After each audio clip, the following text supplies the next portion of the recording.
자, 교재는 450페이지를 보고 계세요. 저당 유동화입니다. 지난 시간은요, 저당 시장 구조 1차, 2차 시장을 비교했습니다. 그럼 이제 자, 요 그림을 다시 볼까요?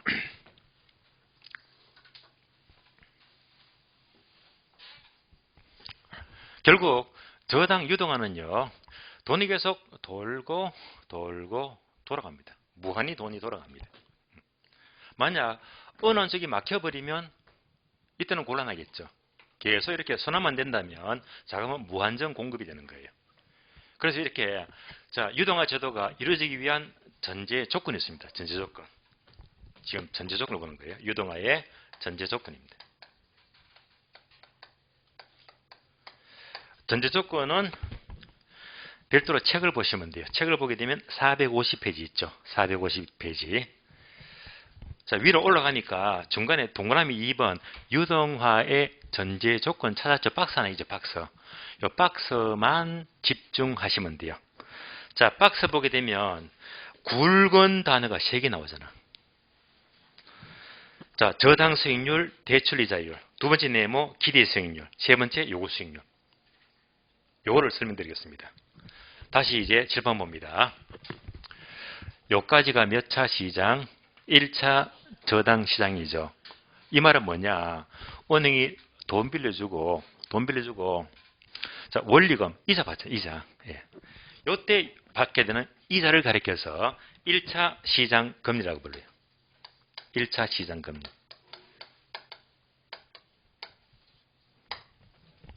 쉬운 말로 대출이자.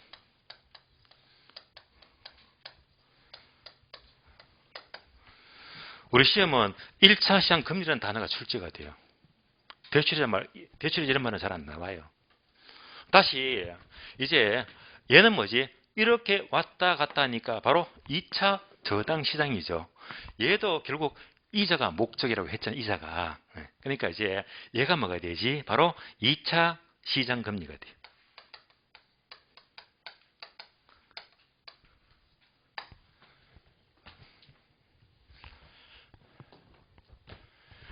덩치 큰 기관들이 MBS를 사게 되면 항상 투자자에는 뭘 따집니까? 기대 수익과 요구 수익을 따지잖아요.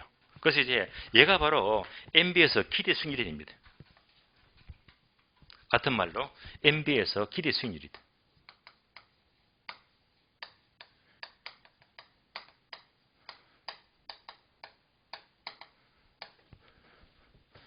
항상 투자자들은 뭘 비교하지? 항상 요구 수익률을 따져봐야 됩니다. 요구 수익률.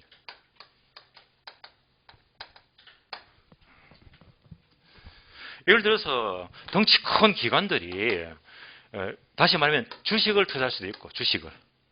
다음에 뭐 회사채, 국공채 또는 MB에서 살 수도 있고요.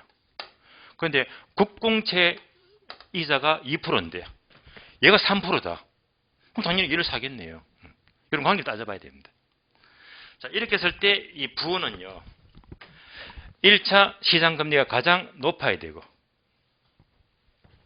다음에 2차 시장 금리가 되고 투자자의 요구, 항상 요거는요. 제가 강조해서 요거는 무조건 작아야 됩니다. 그래서 이제 이런 관계가 성립이 됩니다. 부동호가. 이렇게 되었을 때 자금이 계속 돌고 돌아가는 거예요. 그래서 이 관계가 우리 책에서는 박스,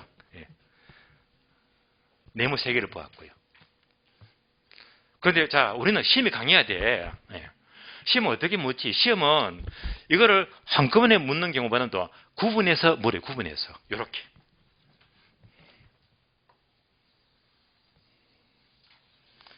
이렇게 물어요. 1차 시장 금리가 2차 시장보다 높아야 됩니다. 이렇게 출제가 돼요. 그러면 2차 시장 금리는 높아야 돼요? 낮아야 돼요? 얘는 낮아야 되겠지. 우리 시험은 큰 것보다 작은 걸 물어. 그래서 과거 시험은 유동화가 성립되기 위해서는 1차 시장 금리보다 2차 시장 금리가 낮아야 된다. 오, 맞는 말입니다. 예. 다음에 또 이렇게 물어요. 이렇게. 구분해서 이렇게. 따라서 MB에서 기대 수익률이 투자의 요술보다 클 때 유동화 전제가 성립합니다. 우리 시험은요. 1차, 2차를 구분해서 묻고 기대 수익과 요구수를 비교해서 묻습니다. 구분해서. 이렇게 보시면 돼요.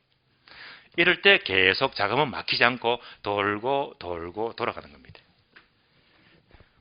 그러면 여러분들 많이 들어보셨죠? 이 돈이란 게 우리 몸의 건강과 우리 몸과 비교하자면 바로 혈액과 같죠, 그죠? 예. 돈이 계속 돌아야지 혈관이 피가 잘 돌듯이 몸이 건강해지잖아요. 그래서 이제 결국 이 경제론은요, 계속 돈이 이렇게 돌고 돌아야 됩니다. 그래서 이제 우리는 흔히 돈을 가리켜서 돌고 도니까 돈이다 라는 말 많이 들었잖아요. 근데 제가 보기에는 꼭 돈은 그게 아닌 것 같아요. 제가 보는 관점에서 돈은요, 돌고 도니까 돈이 아니라, 돈이란 거는요, 사람을 돌게 만드니까 돈이다. 이게 더 맞는 것 같아요. 그걸 많이 볼 수 있겠더라고요. 자, 여기까지 유동화 전제 조건을 봤고요. 그러면 이제 책을 볼게요. 책을 보시면 451페이지 괄호 4번 유동화의 효과. 얘는 여러분이 읽어보시면 돼요. 1번 대출기간 측면. 10번 볼게요. 요거 금융기간 측면. 요 그림 보시면서 이 입장에서는 항목이 몇 개 나오잖아요. 다음 페이지 보시면 3번 투자자 측면. 요거 투자자 측면입니다. 요 관계에서 읽어보시면 돼요. 요 그림에서. 4번 보게 되면 차입자 측면 있죠. 수혜자 측면입니다. 그럼 다음에 괄호 2번 정부 측면은 국가 측면이죠. 국가 측면은 이 전체를 싸잡아서 통째로 본다면 가장 크게 어떻게 볼 것이냐 해서 이 부분들은 차근차근 읽어보시면 되겠습니다. 453페이지 넘어갑니다. 저당담보증권 MBS의 종류 5번 앞에다가 별표하시고 얘가 집중 출제가 돼요. 중요합니다. 자, 그러면 1번. 자, 1번은요. 야거, 지금부터 야거가 중요합니다. 야거. MPTS. 자, 야거 동그라미 MPTS. 다음 페이지 2번. MBB 동그라미 MBB. 3번. 혼합형 MBS인데요. 자, MPTB 동그라미 CMO 동그라미. 네 가지입니다. 종류가 네 가지예요. 자, 그러면 이제 유동화 회사가 자, 결국 MBS를 발행한다고 했잖아요. MBS를. 그럼 이때 방금 보았듯이 저당담보증권 MBS의 종류가 네 가지가 나왔습니다. 첫 번째가 MPTS, 두 번째가 MBB, 세 번째가 MPTB, 네 번째가 CMO입니다.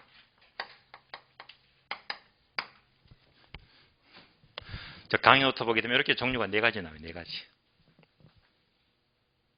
근데 우리 시험은요, 여기서 나오는 약어 네 가지는 숙지가 돼야 됩니다. 우리 시험은 다이렉트로 약어를 묻거든요. 그러면 따로 우리 책을 보니까 약어 네 가지 동그라미 했잖아요. 그럼 1번이 뭐였죠? 책에서. 지분 MBS는 우리 시험 이런 단어가 안 나와요. 그러니까 약어 동그라미 MPTS죠. MPTS에다가 아예 적어줘요. 땡땡 이체증권 적어주고요. 이체증권.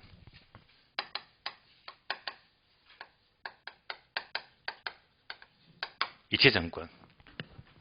그래서 우리 시험은요. 이체증권 해놓고 괄호 MPTS 또는 MPTS 해놓고 괄호 이체증권. 요걸 묻거든요. 예, 시험에는. 다음 페이지 2번. MBB에다가 저당채권 적어주고요. 저당채권.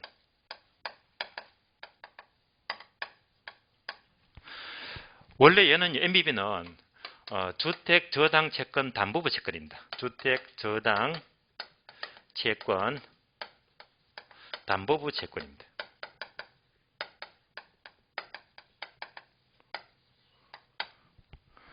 그래서 줄여가지고 그냥 저당 채권, 줄여서 저당 채권이라고 부를게요. 저당 채권 하시면 돼요. 우리 시험은 이렇게 길게 못 씁니다.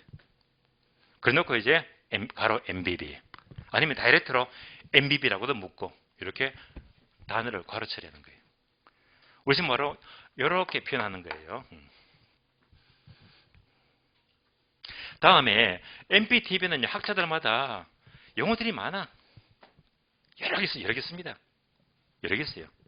그러니까 얘는 반드시 약으로 MPTV를 제시합니다. 그러면서 저당 직불채권 이렇게 적어줘요. 저당 직불채권이다. 저당 직불채권 이렇게 적어주고요. 그럼 또 CMO 있죠. CMO. CMO에다가 다계청 채권 적어줍니다. 다계청 채권이다.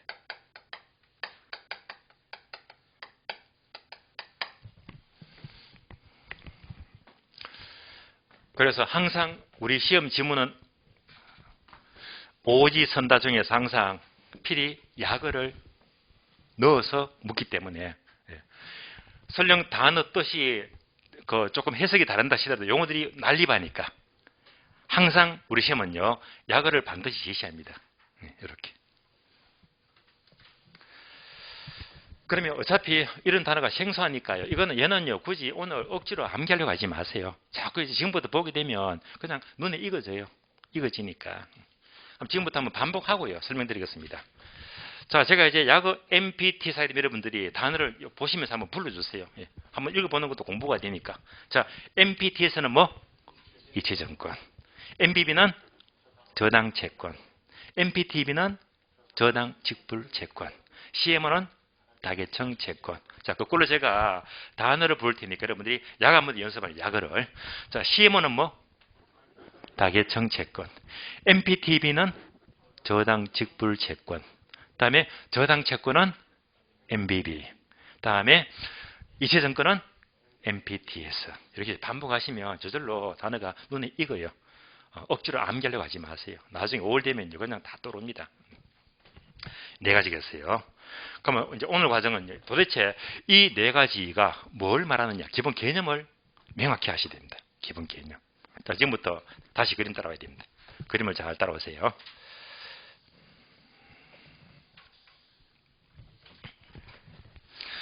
은행은 대출해주고 여러 가지 권리를 가진다. 따라오셨죠?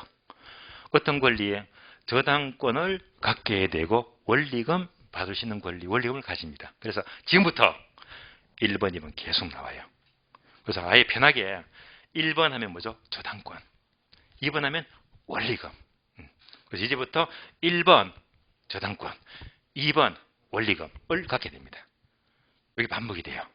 그러면 다시. 자, 은행은 이제 돈 빌려주니까 1번, 2번 가진다고 했잖아요. 1번은 뭐지? 저당권. 2번은 원리금. 근데 은행이, 자, 이걸 가지는데 은행에 돈이 없어. 자금이 부족해서, 자, 이 저당권을 팔 수 있다고 했잖아요. 팔아버리면 끝이야. 파는 순간, 양도하는 순간 얘는 없다. 팔았잖아요. 팔면 없어지는 겁니다. 여기서부터 출발합니다. 파니까 이제 이때 팔았더니 얘들이 MBS를 만드는데 종류가 4가지가 있다고 했잖아요. 팔았기 때문에 1번 저당권, 2번 원리금. 얘가 팔았으니까 어떻게 넘어가느냐. 여기서부터 출발합니다. 그래서 팔았습니다. 은행은 권리가 없다고 했어요. 그러면 1번 저당권, 2번 원리금을 파니까 얘가 패스, 넘어가요. 패스, 넘어가서 투자자가 저당권, 원리금, 수취권, 저당권, 원리금을 투자자가 모두 가지면 얘가 MPTS가 돼요. 이체증권. 따라서 이체증권은 투자자가 저당권, 원리금을 모두 가진다. 그래서 우리 시험은 단어만 싹 바꿔서 물어. 자, 투자자가 저당권, 원리금을 모두 가지면 MBB다. 틀렸지. 바로 MPT였습니다. 이체증권. 투자자가 모두 가지는 거예요. 다음에 자, 팔았더니 1번, 2번 권리가 여기서 끝. 발행기간, 유동화회사. 발행기간이 저당권, 원리금 수취권. 얘가 모두 가지는 거예요. 발행기간이. 얘가 MBB가 돼요. 구분되셨죠? 네. 이렇게 개념을 구분하시면 돼요. 1번, 2번 권리를 투자가 모두 가지면 MPT에서 이체증권. 다음에 발행기간이 모두 가지면 MBB. 저당채권입니다. 자, 그래서 개념 잡았습니다. 개념. 자, 그래서 책을 봅니다. 453페이지. 1번 MPT에서는 동화면 1번 4줄 나오죠. 4줄. 1번. 자, 지분형 MB에서 MPT에서가 더 좋은데, 그죠? MPT에서는 두 번째 줄 끝에 보니까 괄호 저당권 찾았습니까? 저당권 밑줄.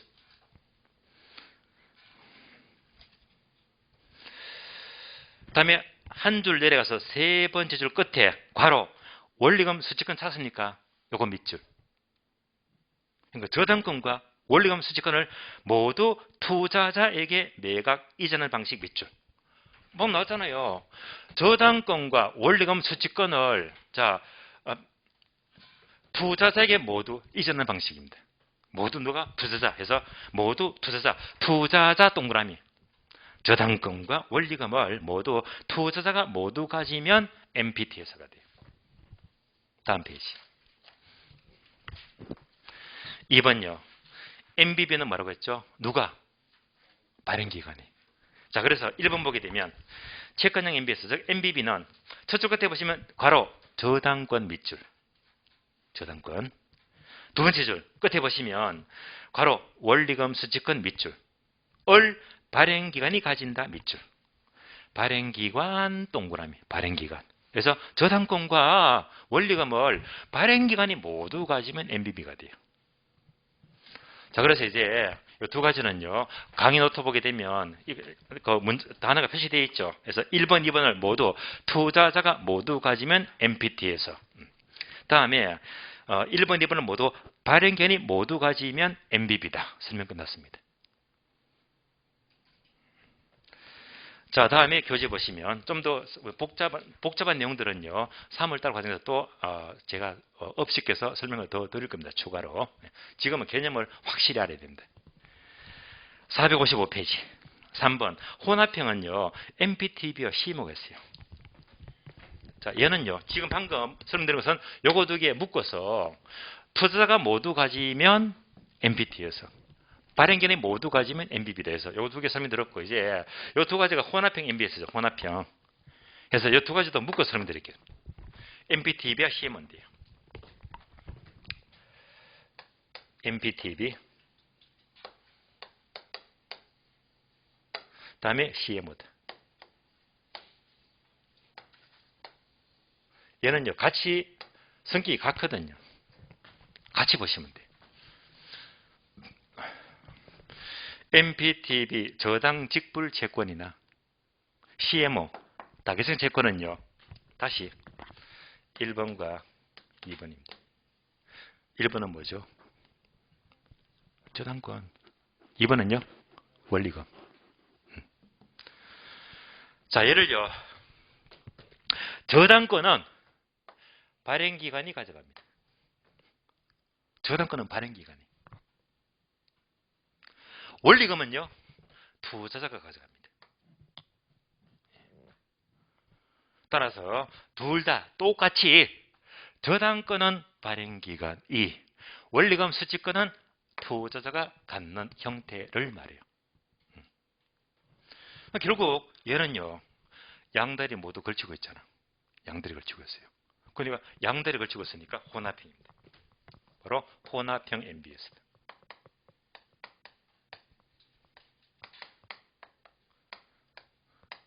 즉 양다리 걸치고 있다는 말입니다. 그래서 이체증권과 저당채권의 성질을 둘 다 갖고 있습니다.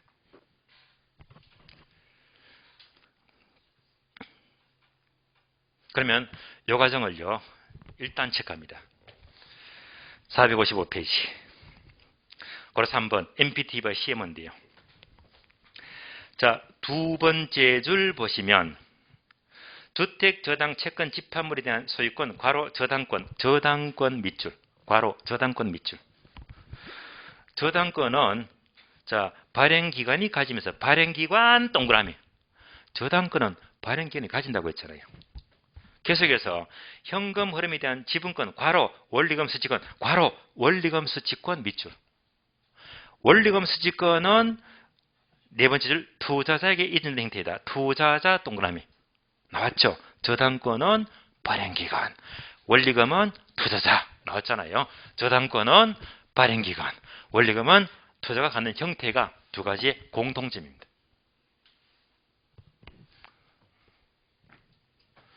자, 우리 시험은요, 하나만 바꿔서 뭐래요? 다시. MPTV는, 자, 저당권은 투자자 바뀌었잖아. 그럼 틀린 말이야. CMO는 얘가 뭐죠? 원리금이죠. 원리금 수취권은 발행기간 틀렸잖아요. 그러니까 하나만 싹 바꿔서 묻는 거야. 얘가 가장 잘 나와요.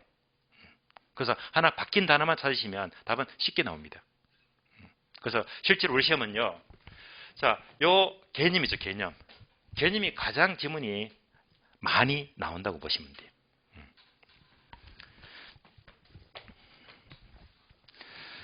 그러면 동그라미 1번 MPTV가 나오고 동그라미 2번 CMO 다계층 채권이 나옵니다. 참고로 자, 요 넷 중에서 우리나라는요. 얘가 최고 많아. 우리나라에서는 다계층 채권이. 그래서 이제 우리나라에서 가장 많은 다계층 채권을 좀 더 공부할 필요가 있다. 자, 지금부터 자, CMO로 공부합니다. CMO. 이게 바로 다계층 채권입니다. 그럼 제목 그대로 다계층은요, 계층이 많다 이렇게잖아요. 그럼 그림으로 보면 이런 그림이 되겠네.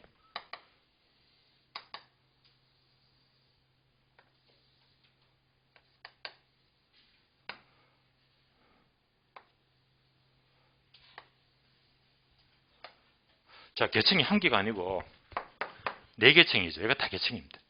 다계층. 그럼 이때 상품이 몇 개? 계층이 4개니까 4개 상품입니다. 이때 각각의 계층을 바로 트렌치라고 불러요.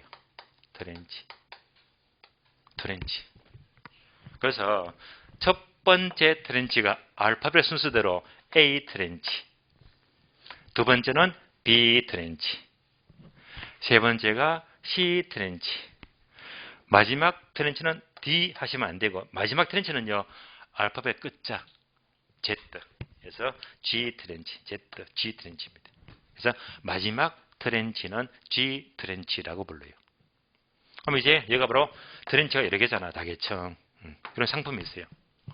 이때 CMO의 총 발행 금액, 총 금액을 한 500억 잡을게요. 500억.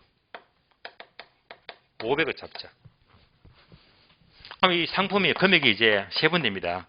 A 트렌치는 얼마? 100억. 100억짜리 상품이고. B도 100억짜리. C는 150억. G 트렌치는 150억. 전부 다 합하게 되면 500억이 나와요. 그래서 총 발행액을 전부 다 구분해서 이렇게 여러 개 상품을 만듭니다. 그럼 얘가 목적이 뭡니까? 항상 얘는 목적이 배당이 아니고 이자. 이때 이자는요. 얘는 고정금리다. 얘는 변동금리다. 얘는 또 변동금리다. 얘는 또 고정금리다. 관계없습니다. 정확히 나름이니까. 그래서 항상 이자는 고정금리건 변동금리건 관계없습니다. 그럼 이제 기간. 만기가 몇 년짜리냐? 기간. 기간은요. 5년짜리. 그 다음에 10년, 15년, 20년. 이렇게 단기, 중기, 장기로 구분됩니다. 그러니까 결국 트렌치마다 금액 다르고 이자가 다르고 만기가 다르잖아. 이런 식으로. 그래서 이런 여러 상품을 덩치 큰 기관들이 나는 A를 사야지, 나는 C를 사야지, 또는 마지막 트렌치를 사야지 등등등이 있잖아요. 얘가 바로 다계층 채권이고 우리나라에 가장 많은 형태가 돼요. 자, 이때 자, 첫 번째가 우선순위죠. 예. 그러니까 얘는요, 원리금은 투자자가 가진다고 했잖아요. 투자자, 원리금은 투자자. 그래서 A 트렌치는 가장 먼저, 자, A 트렌치는 원리금을 가장 먼저 지급받습니다. 이걸 사게 되면 원리금 받는다고 했잖아요. 원리금. 유의할 점은, 자, 얘가 선순위, 선순위. 선순위가 원리금 다 받을 때, 얘가 후순위, 후순위. 후순위는 원리금 다 못 받아요. 그러니까 선순위가 원리금 받을 때, 후순위는요, 이자밖에 못 받아, 이자. 원금 못 받아, 이자만 받아, 이자. 얘도 이자만 받아. 그럼 얘가 막내죠, 막내. 막내는요, 국물도 없어. 아무것도 못 받아. 언제까지? 20년 동안에. 아무것도 못 받아. 굉장히 인내가 필요합니다. 그런데 아무것도 못 받는데 마지막 트렌치는요, 20년이 지났습니다. 만기. 그동안 한 푼도 못 받았다가 아무것도 못 받아요. 만기가 되면 누적된 원리금, 누적된 원리금을 한 방에 받아요. 한꺼번에 지급받습니다. 한꺼번에 지급받는데. 얘가 특징입니다. 마지막 트렌치, G 트렌치는.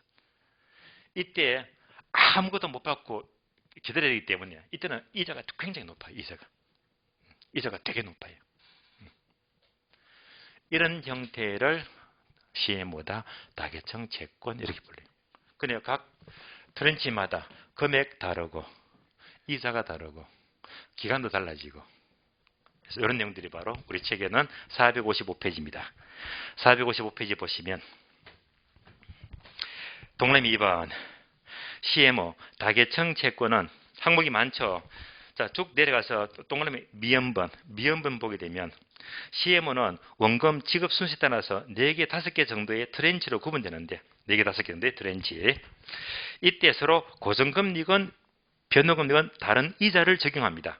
특히 자, 세 줄 밑줄 하세요. 만기에 누적된, 두 줄이네. 누적된 원금과 이자를 한꺼번에 지급하는 마지막 트렌치를 G 트렌치라고 한다. 밑줄 하시고. 비협분도 한 줄 밑줄 하세요. 우리나라에서 발행되는 MBS는 대부분 CMO이다. 밑줄 하시고요. 자, 이런 정도 해서 저당 유동화에서 MBS 종류 4가지. 오늘은 제가 분명히 4가지가 있는데 이 4가지의 개념을 분명히 심어드렸습니다. 그래서 저당권 원리금을 투자자가 모두 가지면 MPT에서, 저당권 원리금을 발행기관이 모두 가지면 MBB가 되고, 이 2가지는 공통점인데 MPTB나 CMO는 저당권은 발행기관이, 원리금은 투자자가 갖는 형태를 말하고, 요거 단어 바꿔서 장난 엄청나게 치거든요. 예. 이렇게만 개념만 잡아버리면 의외로 또 쉽게 득점을 할 수 있는 부분이 됩니다. 자, 이상으로 저당 유동화 마치겠습니다. 458페이지 넘어가요. 458페이지.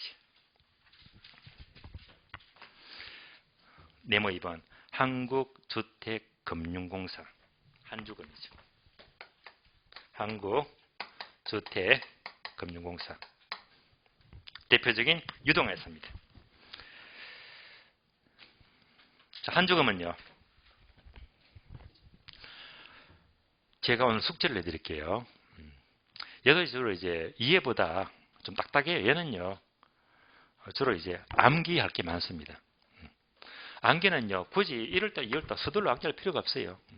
근데 한주금만큼 여러분들이 오늘 집에 가시면요, 다음이나 네이버 가셔가지고 검색란에다가 한주금을 검색해 보세요. 홈페이지가 뜰 거예요. 근데 유의할 점은 제가 한주금 썼죠. 그래서 여러분도 기분 좋게 한주금 검색하면 안 돼요. 그러면 얘가 안 떠요. 한주금 요대로 약으로 쳐버리면 이상한 소금 만드는 회사 나와요. 한주금 검색하지 마시고 그대로 뭐 한국주택금융공사를 그대로 쳐야 됩니다. 그러면 홈피가 뜨죠. 홈피가. 화면에 홈피가 뜹니다. 그다음에 이제 설명이 쭉 나와 있잖아요. 설명이.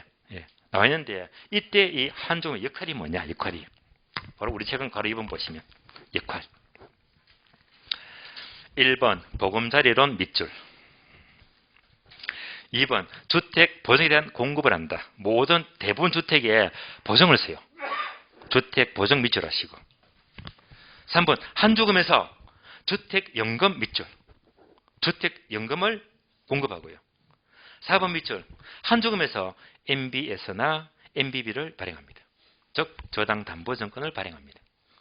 그래서 한조금의 주된 기능 4가지가 뭐지? 보금자리론, 주택보정, 주택연금, 그리고 MBS를 발행합니다. 목차 보시면 이제 감이 잡힐 거예요. 그럼 이 중에서 자 오른쪽 페이지 보시면 3번 동그라미 보금자리론 표가 나와 있죠. 쭉 내려갑니다. 4번 동그라미 주택연금. 그래서 역할은 4가지인데요. 여기서 출제가 되는 것은 2가지입니다. 보금자리론하고 주택연금. 볼까요? 여러분들이 자 숙제 오늘 집에 가셔가지고 다음에는 네이버 검색합니다. 그래서 한쪽은 검색하게 되면 홈페이지가 뜨죠. 분명히서 보금자리론 항목이 나와요. 그 다음에 주택연금 항목이 나오잖아요. 요거 2개만 클릭하시면 상품 설명이 쭉 되어 있거든요. 얘가 가장 확실합니다. 여기 있는 내용을 옮겨놓은 게 우리 책이야. 그 정답은 뭐지? 한조금 홈페이지야, 홈페이지. 그래서 다시 말하면 지금 보금자리론도 전반적으로 이 설명이 한조금 홈페이지에 비하면 설명이 좀 부족합니다. 그래서 가장 착한 공부는 홈페이지를 찾아가셔가지고 보금자리론 클릭 계속 나오거든요. 또 주택연금도 클릭 설명이 나옵니다. 예. 이렇게 나오기 때문에 이런 부분들입니다. 그리고 이런 설명들을 전부 다 옮겨놓은 것이 우리 교재 459페이지 다음 페이지 60페이지 설명인데 여러분이 숙제 오늘 가셔가지고 검색하면 하면서 요거 읽어보는 게 훨씬 더 책보다 낫습니다. 왜냐? 여기서는 숫자들이 바뀌거든요. 숫자가 바뀌어버리면 우리 책은 고칠 수가 없어. 예. 이 책은 원고를 작년에 뭐 9월달에 10월달 쓰는 원고가 될 거예요. 그 후로 지금 바뀐 게 없잖아요. 기본서는 바꿀 수가 없잖아요. 한조금 항상 숫자가 바뀌거든요. 숫자가 바뀌면 바뀐 숫자가 출제되는 거야. 이런 부분만큼은 항상 가끔씩 확인할 필요가 있습니다.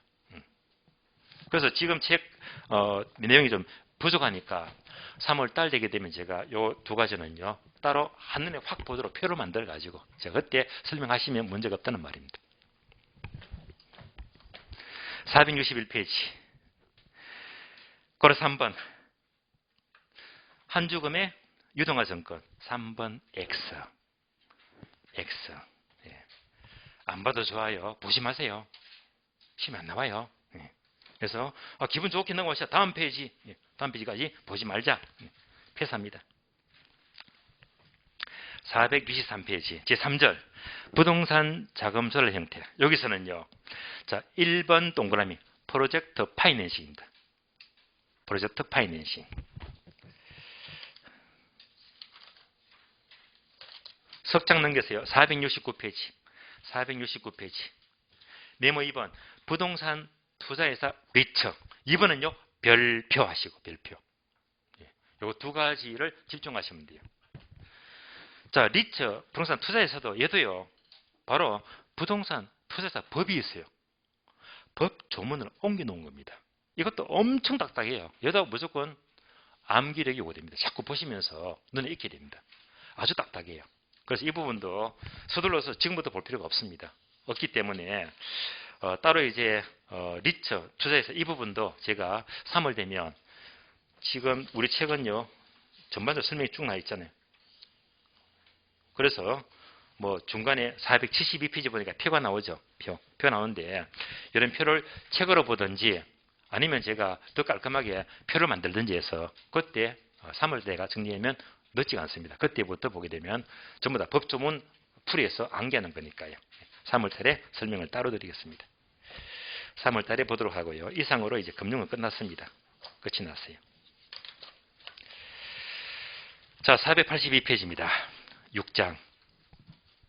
부동산 개발 및 관리론, 개발과 관리론입니다. 자, 6장에서는 뭘 공부하느냐? 흐름부터 볼게요. 간단히. 그게 네 가지를 공부해요. 네 가지. 첫 번째, 부동산 이용 활동입니다. 두 번째가요. 부동산 개발 활동입니다.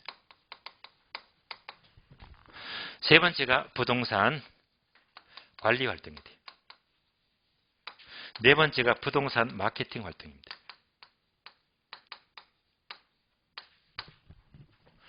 이 파트는 전반적으로 한 3문제, 4문제가 전체에서 나와요. 서너 문제. 비중은 조금 약해요. 양은 많습니다. 참고로 전체를 본다면 이용활동은 제가 아주 가볍게 보는 파트입니다.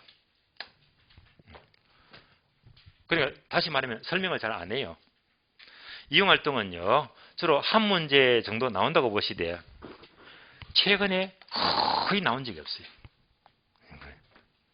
그래서 이런 과정을 매달마다 설명하면 굉장히 비효율적인 강의가 되는 거예요.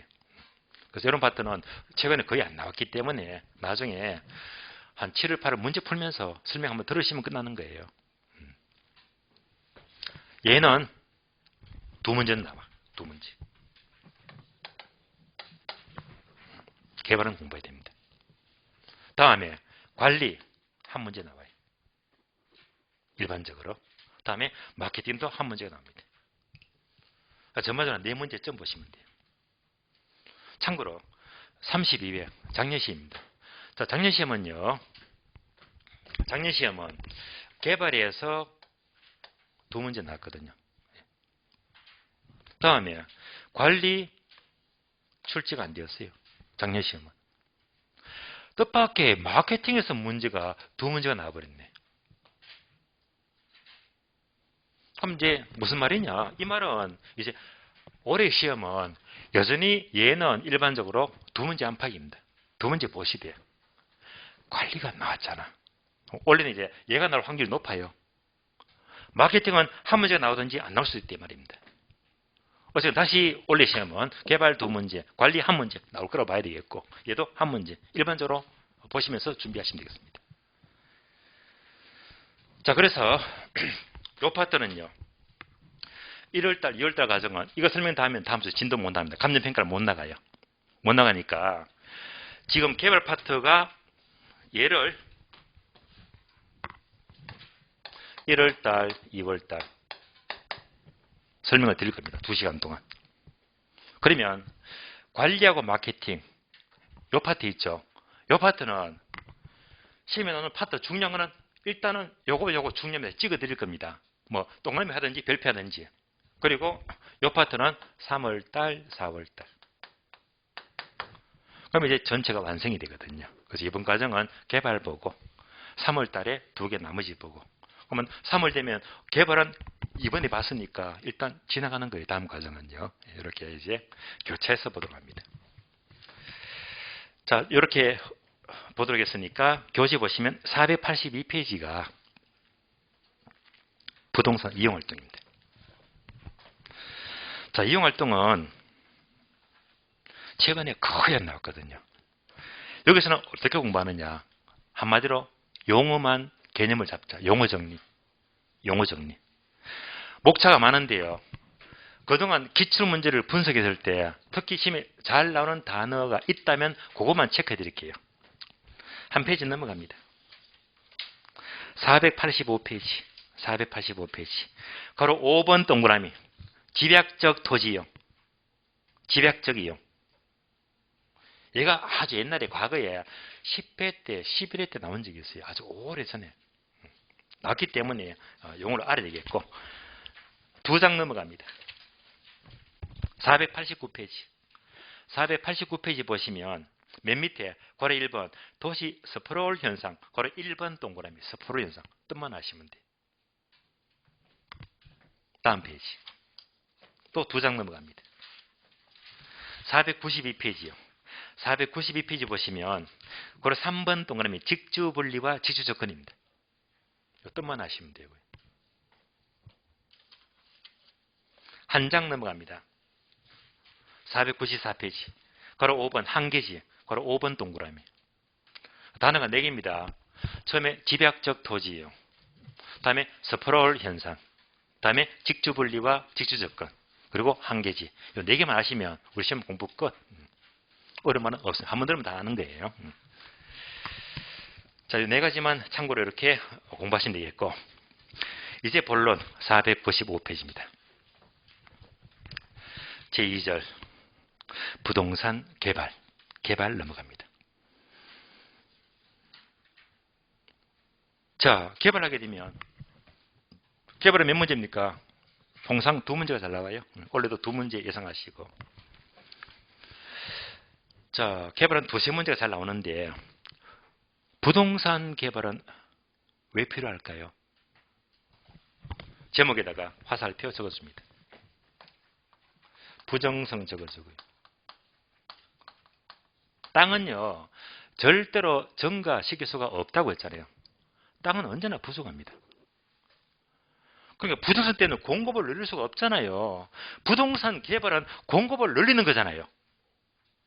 이때 개발을 통한 공급은요, 바로 부정성 때문에 증가시킬 수가 없으니까 바로 뭘 말하지? 얘 때문에 공급을 증가 못 시키니까 부동산 개발은 바로 경제적 공급입니다.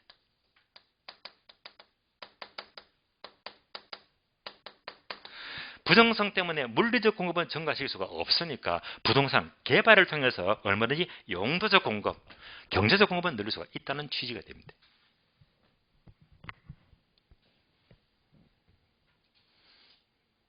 다시 개발이 나왔으니까 개발. 자, 개발은 또 어떻게 공부하지? 개발 목차를 한번 더 간단히 확인해 봅니다. 개발요. 부동산 개발입니다. 개발은 여러분들 강의 노트 보시면 뒷페이지죠. 강의 노트 뒷페이지.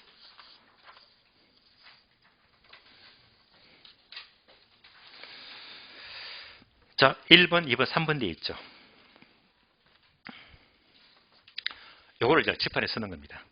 첫 번째가 부동산 개발의 의의와 과정입니다.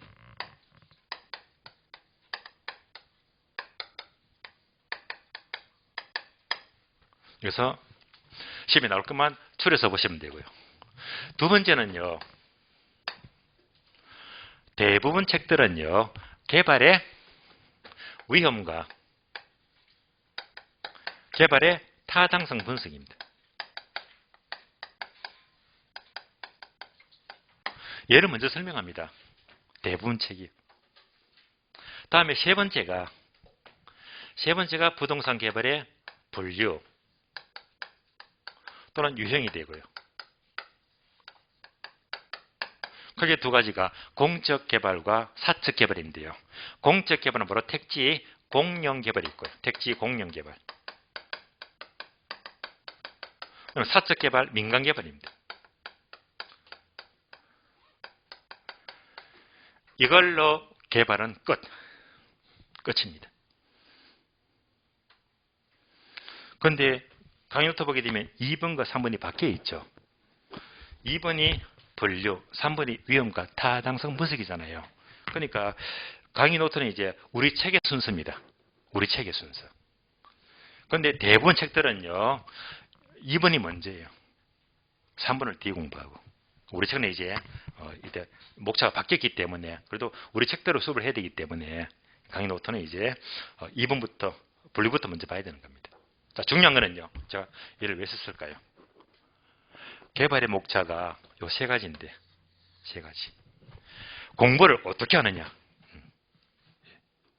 집중 파트가 뭐냐? 부동산 개발의 타당성 분석이 항상 A급이다. 얘가 중요합니다. 타당성 분석. 얘를 놓치면 안 돼요.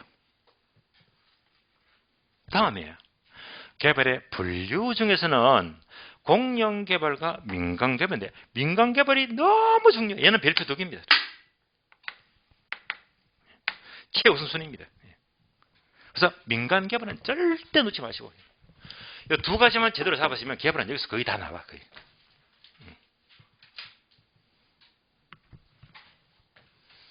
그래서 이제 먼저 이런 파트가 중요하구나. 흐름을 보았습니다. 자, 그럼 이제 개발 흐름 보았으니까 개발에 대한 전반적인 첫 내용은요, 쉬었다가 다음 시간에 이어서 보겠습니다. 쉬겠습니다.